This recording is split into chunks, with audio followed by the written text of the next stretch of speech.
दोस्तों, सभी को प्रणाम, सभी को नमस्कार। ये बाल्यकाल लाइव है। बाल्यकाल सेवा संस्थान एक एनजीओ है दोस्तों, जिसका निर्माण पंडित दीनदयाल उपाध्याय जी की जन्मस्थली धानक्या जयपुर पे गठित किया है हमने। और हमारा एक स्पष्ट उद्देश्य है मेरा, सारे विश्व के जो जितने भी आज़ाद देश कहला के और ये हज़ारों सालों से युद्ध लड़े जा रहे हैं आपस में लोग, तो ये सारी मानव जाति के लिए एक मंत्र का काम जो मिला है, जो मुझे मंत्र प्राप्त हुआ है। क्योंकि मंत्र वो जो बड़े बड़े सवाल हल एक छोटा सा मंत्र कर देता है, वो समीकरण सही कर देता है। दोस्तों, मैं अब लगभग 50 की उम्र में हो गया हूँ। इसका मतलब 50 के करीब लगभग 45 साल 42 साल से मुझे याददाश्त है।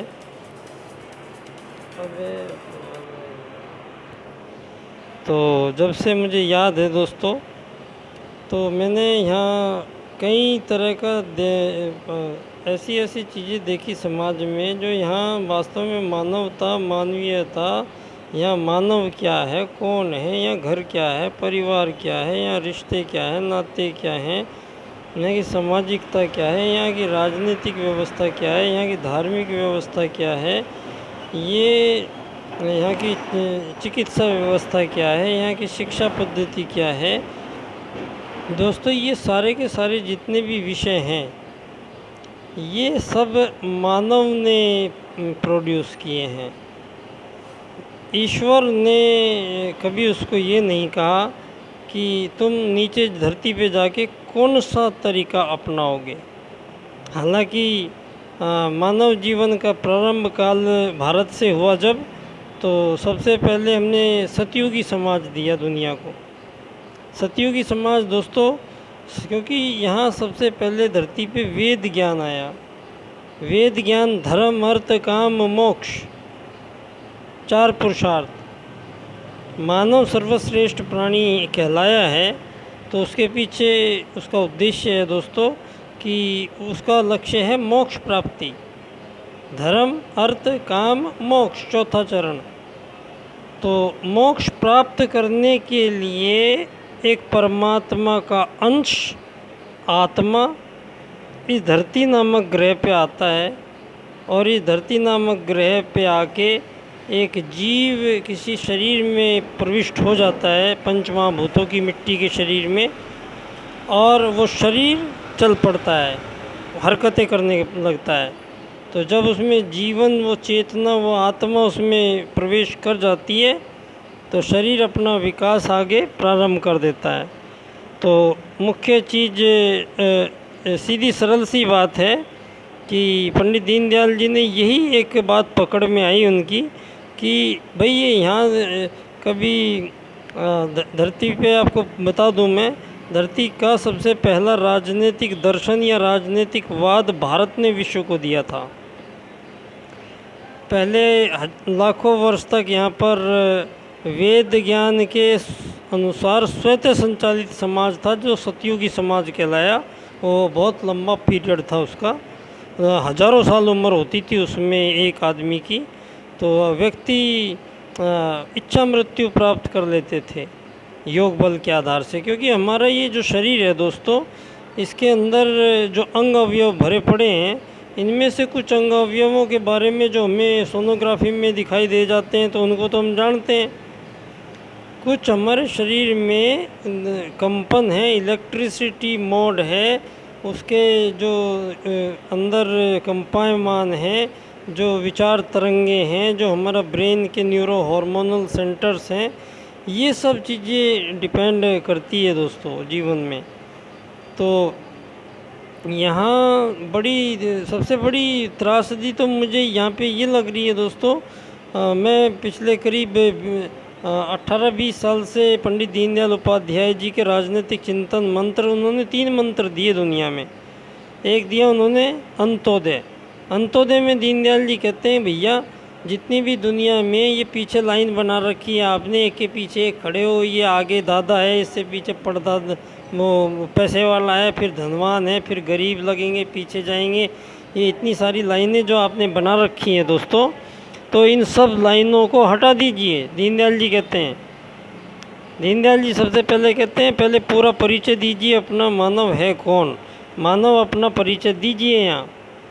तो मानव का परिचय दीनदयाल जी देते हैं। मानव यहाँ का प्राणी है ही नहीं, धरती का वासी है ही नहीं है, ये कहीं और से आता है, शरीर में प्रवेश करता है और 30, 40, 50, 60, 70, 80 साल, 100 साल तक की ज़्यादा से ज़्यादा इसकी उम्र होती है। छोटा सा जीवन काल है, जिसमें से आधी ज़िंदगी सोता रहता है आदमी, आधी ज़िंदगी दिन में उसको जीना होता है। अब ये दिन की ज़िंदगी रात को सोने की थी सबकी, तो सबको घर चाहिए भैया, रोटी चाहिए सबको खाने, रोटी कपड़ा और मकान, रोटी कपड़ा और मकान। तो कोई सा भी जीव धरती पे उसके लिए चिंतित नहीं है। ये मानव ही हमेशा भूखा मरा है, पहले भी चिंतित था, आज भी चिंतित है। क्यों? क्योंकि त्रुटियां दोस्तों हमने खुद ही पैदा की है। ये हम लोगों ने वेद ज्ञान को खुद ही इसका सत्यानाश किया है। वेद को वहाँ पे पूजा की इस स्थान पे रख दिया और उसके अंदर क्या लिखा है ये किसी को बताने की जहमत नहीं उठाई, और हम पे 2500 साल पहले तक हम गुलाम रहे। उसके बाद आज़ादी आज़ादी ये इन्होंने नौटंकी फैलाई जो दुनिया में कि आज़ादी आज़ादी, ये आज़ादी ही दुश्मन है मानवता की, क्योंकि मानव से आज़ाद हो ही नहीं सकता है किसी भी तरीके से, क्योंकि वो यात्री है। सब लोग आप धरती के यात्री हो, तो यात्रियों में आपको भाई अलग अलग पद नहीं दे सकते हैं यहाँ पे। यात्री तो यात्री कहलाएंगे। अब यात्री में यहाँ आप ये मालिक नौकर बन के घूम रहे हो या अमीर गरीब बन के घूम रहे हो, तो इसका दायित्व ऊपर वाले भगवान पे नहीं जाता है, इसका दायित्व आप लोग मूर्खों के ऊपर जाता है, जिन लोगों ने इस धरती को जानबूझ के मानवता को सत्यानाश किया है। और ये दानवता इतनी हावी हो चुकी है दुनिया में कि अब तो जीने का ही मन नहीं करता है दुनिया में। ऐसी दुनिया में जीने का क्या लाभ है? फुर्सत नाम की चीज़ नहीं है। 24 घंटे और तेज़ भागो, और तेज़ भागो, और तेज़ भागो। कितना तेज़ भागेंगे? 24 घंटे रात भर ये ऐप चलते रहते हैं, दुनिया भर जागती रहती है। नींद खो गई है, चैन खो गया है, सुख खो गया है आदमी का। ऐसे ऐसे आपने कानून लागू कर दिए, यहाँ पे व्यभिचारी समाज बना दिया आपने। महिलाओं को इतना संरक्षण, हद से ज़्यादा संरक्षण दे दिया आपने कि यहाँ कामुक समाज बन गया पूरा। ये षड्यंत्र पूर्वक पश्चिम की ताकत हमारी महिलाओं से यही तो चाहती थी, और हमारे ये हज़ारों साल तक हम युद्ध करते रहे कि इनके खिलाफ। किस लिए? अपनी संस्कृति को बचाने के लिए। बचा पाए क्या मोदी साहब? आप तो उसी जनसंघ, उसी दीनदयाल के बंदे हो। तो दीनदयाल याद नहीं है कभी आपको? दीनदयाल जी का अंत्योदय करते रहे 2-4 बार आप। 8 साल हो गए हैं आपको शासन करते हुए। अभी दीनदयाल के बारे में आपको, उनके एकात्मवाद की आपके कान में भनक नहीं पड़ी आज तक? उनका अर्थायाम समझ नहीं आया आपको आज तक कि आपको कौन सी नीति अपनानी चाहिए थी भारत में प्रधानमंत्री बन के? आप में और उनमें फ़र्क क्या रहा? मैं पहले से ही कहता हूँ ये बात। यहाँ चुनाव के कोई मायने नहीं है दुनिया में। ये मूर्ख बनाने की एक पद्धति है। ये राजनीति ही एक गलत सब्जेक्ट है। आज दुनिया में प्राइवेट सेक्टर आपने लाए हो, ये आप आज इंसान को भगवान बना दिया। ये प्राइवेट सेक्टर से ही करा लेंगे हम सारे काम, फिर सरकार की क्या ज़रूरत है? आप लोग क्यों इतना सारी दुनिया भर का गरीब लोगों का खून निचोड़ निचोड़ के और हवाई जहाज़ों में बैठ बैठ के और करोड़ों में और सारी मौज ले रहे हो आप पिछले 2,500-3 हज़ार साल से? ये नौटंकियाँ बंद होंगी। अब बंद कैसे होंगी? हमारा वेद ज्ञान बंद करेगा इसको। वेद ज्ञान में त्रुटि आप लाए थे ना, तो हम वेद ज्ञान की त्रुटि को ठीक करके बताएंगे आपको। अब कहाँ त्रुटि हुई है? आपसे त्रुटि हुई है धर्म में। आप धर्म को क्या समझे? धर्म क्या है? आप समझ पाए धर्म को? धर्म मतलब धृत धातु से बना है, धारण करेगा। पंडित दीनदयाल जी बोलते हैं धारण करेगा, तो धर्म है। और दुनिया में 2 ही चीज़ हो सकती है, या तो धर्म हो सकता है या अधर्म हो सकता है। ये धर्मनिरपेक्षता नहीं चलेगी। अब मैं तो सुप्रीम कोर्ट में, हाई कोर्ट में रिट लगाने वाला हूँ कि भारत देश को मुझे ये बताओ किस चीज़ से चलता है, धर्म से या अधर्म से। एक बात बताओ मुझे, बीच में ये शब्द पैदा मत करो, ये बिना मतलब के शब्द में मुझे उलझाए हुए बहुत दिन हो गए आपको। मुझे स्पष्ट जवाब चाहिए इस बार। धर्मनिरपेक्षता का कोई मतलब नहीं है दुनिया में, या तो धर्म होगा या अधर्म होगा, एक चीज़ चुनिए। और आपका ये पूंजीवाद से जो दुनिया चल रही है आज, आपने धरती के पहले राजा मनु थे, मनुवाद पहला राजनीतिक दर्शन भारत ने विश्व को दिया था। धर्म अर्थ काम मोक्ष 4 पुरुषार्थ के रूप में, ब्रह्मचर्य ग्रस्त वानप्रस्थ संन्यास के रूप में, योग में जीवन की परिकल्पना थी दोस्तों। मानव की प्रयोगशाला थी, एक विशिष्ट प्रयोगशाला थी मानव। यहाँ धरती पे वो विशेष प्रयोग करके और यहाँ मोक्ष पाने के लिए प्रयास। मोक्ष पाने का मतलब परमात्मा में लीन हो जाना आत्मा का। आत्मा तो रह ही नहीं पाते हम जीवन भर जी लिए दोस्तों, लेकिन कभी 1 मिनट के लिए भी एहसास हुआ क्या हमारे अंदर कोई आत्मा नाम की चीज़ है जो ये बोल रही है अंदर से? जीव जो शब्द निकल रहे हैं, ये कौन निकाल रहा है? ये कहाँ से आ रहे हैं? वो निकालने वाला और वो बोलने वाला जो बंदा अंदर बैठा है, वही आत्मा है। ये हिलने डुलने वाला तो ये तो मिट्टी का पुतला है, कठपुतली है। ये तो जैसे नचाया जाएगा इसको वैसे नाचता चला जाएगा। तो आपने दुनिया में राजनीति की एक व्यक्ति को देखकर, तो दीनदयाल जी बोले कि भैया इससे पार पड़ेगी नहीं, क्योंकि ये जो आदमी जो शरीर है, शरीर की राजनीति कर रहे हो आप दुनिया में। शरीरों को बांट रखा है आपने, ये ब्राह्मण है, ये शूद्र, क्षत्रिय, वैश्य। ये कभी वेद ज्ञान में नहीं लिखा था, ये कभी मनु ने नहीं रचा था ये कि आपको जातियां बनानी पड़ेगी। ये क्रम निर्धारण था। आप ही ने एक ब्राह्मण मतलब तेज बुद्धि वाला कोई बच्चा था, वो दूसरों को शिक्षा ज्ञान देता है तो उसका स्वभाव उधर चलता है, तो उसको पंडित बोला गया।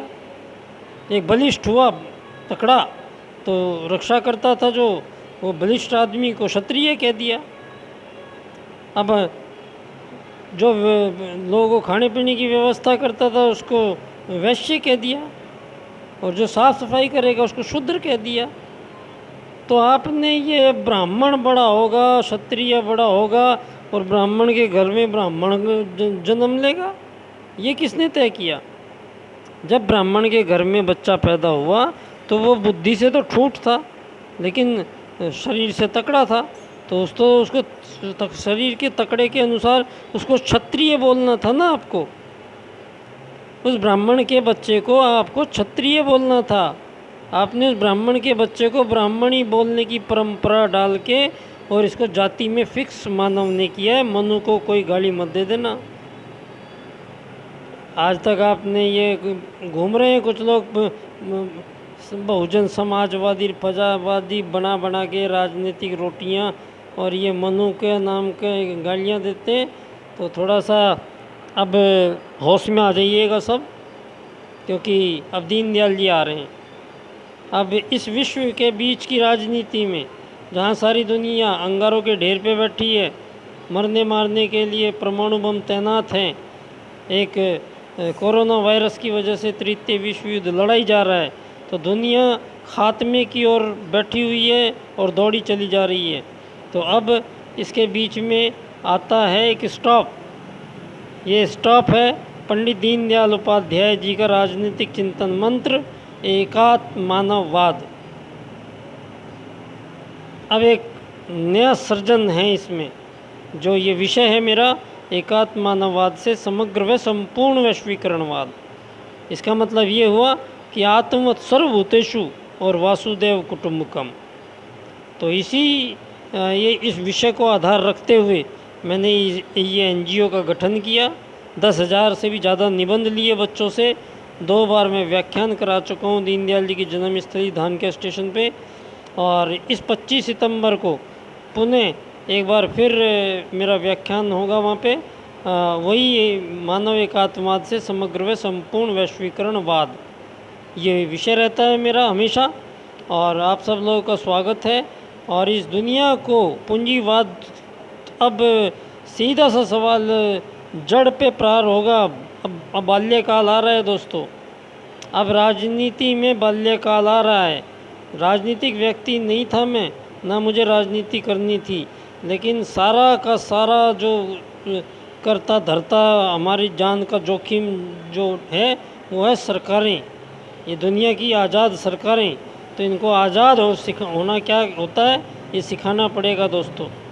आज़ादी मिल नहीं सकती है किसी को मानव में। आप गलत दिशा में चल रहे हो यार, आप भागे चले जा रहे हो हज़ारों सालों से। तो इसका मतलब ये कि आगे जाके हम हमेशा ही एक दूसरे को गोलियां मारते रहेंगे, गर्दन काटते रहेंगे। इतने बेवकूफ़ हम, इतने जानवर हम कब तक बने रहेंगे।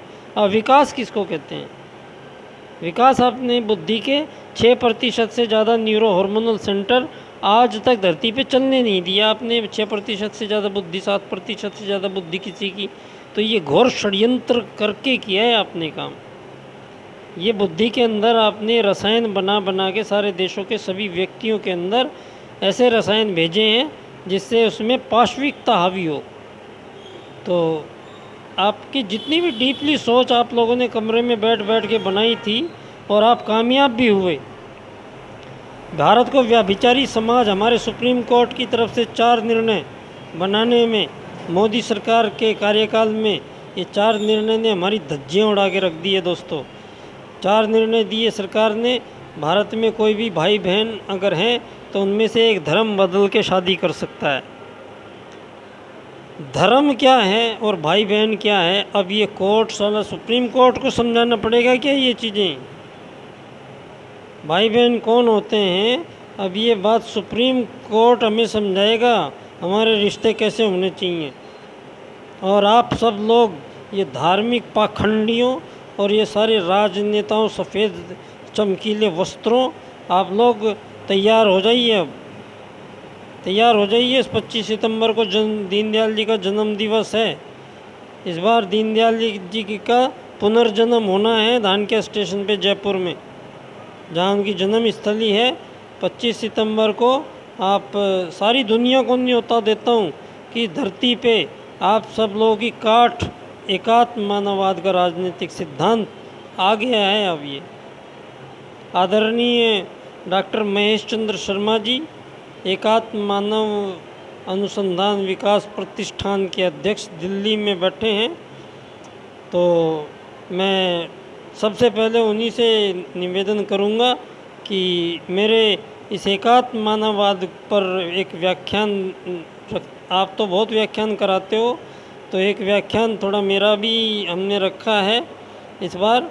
तो थोड़ी उसमें एकात्म मानववाद एवं समग्र व संपूर्ण वैश्वीकरणवाद, वासुदेव कुटुंबकम और आत्मवत् सर्वभूतेषु, इन 2 वाक्यों पे आप यहाँ पर व्याख्यान दीजिए। उनके दीनदयाल जी की जन्म स्थली पे आके। आदरणीय प्रधानमंत्री जी, आप आए नहीं हैं अभी तक दीनदयाल जी से मिलने, तो आपका कार्यकाल पूरा होने जा रहा है, बाद में कहना मत, पछताना मत। तो आप लोगों ने बहुत पावरफुली, बहुत बढ़िया सब काम कर लिए हैं, लेकिन बाद में जाके अब सब गड़बड़। आप क्योंकि आपने दीनदयाल जी को भूल गए, आप दीनदयाल जी को याद नहीं किया आपने, तो तुरंत पहुंचो सारे के सारे लोग यहाँ दीनदयाल जी के यहाँ झुक के प्रणाम करके आओ उनको। उनके 3 मंत्रों को समझो। वो 3 के मंत्र क्या बोल के गए थे, वो काट देंगे सारी दुनिया को। आपको इस समय वो बचाएंगे सारी दुनिया को, धरती को। तो दोस्तों, ये विषय एकदम स्पष्ट है। विश्वेंद्र जी वेलकम। तो दोस्तों, विषय एकदम स्पष्ट है। धरती पे मानव यात्री की हैसियत से रहेगा। सारी धरती की सारी सीमा रेखाएं ख़त्म कर दी जाएंगी। सारी दुनिया की सरकारों को हटा दिया जाएगा। दुनिया की सारी दुनिया को मिला के एक ही सरकार बनेगी, विश्व सरकार। और ये सारी धरती पे जितने भी लोग जिंदा हैं वो सब यात्री कहलाएंगे। और मालिक, नौकर, अमीर, गरीब कोई होगा नहीं। और प्राइवेट सेक्टर बिल्कुल ख़त्म हो जाएगा। और जो भी काम होगा वो विश्व सरकार करवाएगी। और सारी धरती पे रहने वाले जितने भी मानव हैं उसकी 5 घंटे की नौकरी करेंगे। और सारी दुनिया में एक ही पैसा बनेगा, एक ही पैसा बराबर रेट में चलेगा सारी दुनिया में। और एक ही काम के पूरी दुनिया में एक समान पैसे मिलेंगे। और वो सब मैंने तय किया हुआ है। लड़के लड़कियां अलग अलग पढ़ाई करेंगे। एक जीवन में एक ही बार विवाह होगा। ये भोगवाद नहीं चलेगा दुनिया में। एक आदमी की शादी जीवन में एक ही औरत से होगी, दूसरे से होने नहीं दी जाएगी। अब ये भोगवाद नहीं चलेगा। सारी ज़िंदगी एक आदमी एक ही महिला एक पुरुष का साथ रहेगा, दूसरे का नहीं होगा, किसी का संबंध नहीं जुड़ सकता है। सबसे बड़ा ब्रेकडाउन यहीं पे लगेगा दोस्तों। अब ये चाहे इसके लिए कुछ भी हो जाए, मैं हटने के लिए तैयार नहीं हूँ, लेकिन मानव को अमानवीय बनाने से, जानवर बनाने से रोकने के लिए, उसको महामानव बनाने के लिए ये मुझे उसके अंदर शुक्राणु धैर्य धारण कराने ही पड़ेंगे। उसके अंदर कुंडलिनी जागरण कराना ही पड़ेगा।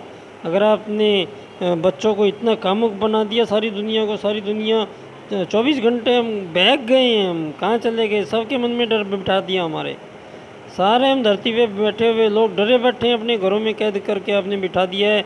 ऊपर से कोई बम छोड़ता है, कोई रासायनिक बम छोड़ता है, कोई हमें ख़त्म करने पे हमारी पीढ़ियों को तुले हुए हो आप लोग। या तो राजनीति में पूंजीवाद को हटाओ, एकात्म मानववाद की राजनीति, अर्थायाम आधारित राजनीतिवाद का संविधान, युग निर्माण योजना का संविधान, सत्संकल्प परम पूज्य गुरुदेव का जो पहले लिख दिया गया है कि नए युग का संविधान क्या होगा। तो परम पूज्य गुरुदेव पंडित श्री राम शर्मा आचार्य जी का बनाया हुआ युग निर्माण योजना का वो संविधान, वो सारी दुनिया पे लागू किया जाएगा। और सारी प्लानिंग कर ली गई है। मैं व्याख्यान में आइए आप लोग, मैं चर्चाओं में शामिल रहूँगा। आप क्वेश्चन कीजिए, आप मेरे से आके कहीं पे भी मुझे बुलाइए। आप कहीं पे भी मेरे से फेसबुक पे आइए, व्हाट्सएप पे आइए, कहीं पे भी आइए, डायरेक्ट कॉलिंग कीजिए, मेरा नंबर लीजिए। कोई भी मुझे किसी भी टाइम बात कर सकता है, पूरे दुनिया में कोई भी बात कर सकता है मेरे से। तो दोस्तों मेरा नंबर लिख लीजिए आप सब लोग, 8979653757। ये एक्चुअली मेरे नंबर से ये मेरा नाम नहीं आएगा इस पर, क्योंकि मैं अपने गांव से लेके आया था। ये सिम मेरे भतीजे की है, तो उसमें अब मुझे अपनी भी सिम लेनी है, लेकिन उस टाइम मैंने इसी सिम से बना दिया था ये। तो बहुत बहुत धन्यवाद दोस्तों, बहुत बहुत शुक्रिया आप लोगों का। और आपको निमंत्रण है धर्म अर्थ काम मोक्ष की संपूर्ण शुद्ध व्याख्याओं के साथ पूरे संसार पे एकात्म मानववाद, अर्थायाम आधारित एकात्म मानववाद का राजनीतिक सिद्धांत पूरी दुनिया पे लागू किया जाएगा। इसके लिए बाल्यकाल कृत संकल्प है और मृत्यु पर्यंत तक प्रयास जारी रहेगा दोस्तों। इसको रोकने वाला कोई नहीं है दुनिया में। मौत रोक सकती है और नहीं रोक सकता है कोई। तो इस बार 25 तारीख को एक धमाका बहुत तकड़ा होने जा रहा है दोस्तों। धमाका विचार का, धमाका होगा विचार का, और वो विचार इस सारी धरती को शांति देगा। अब एकदम से सब कुछ बदलेगा दोस्तों। अब 5 साल के अंदर अंदर ये दुनिया स्वर्ग बनेगी अब। तो परम पूज्य गुरुदेव को नमन करते हुए आदरणीय दीनदयाल उपाध्याय जी का चिंतन मैं आपको प्रस्तुत करता रहूँगा दोस्तों। आपको जो भी मुझसे पूछना है आप लोग मुझसे पूछ सकते हैं, क्वेश्चन कर सकते हैं, और मैं लाइव आता रहूँगा। आप लोग थोड़ी फोकस कीजिए बात पे। धन्यवाद। ओम शांति शांति शांति।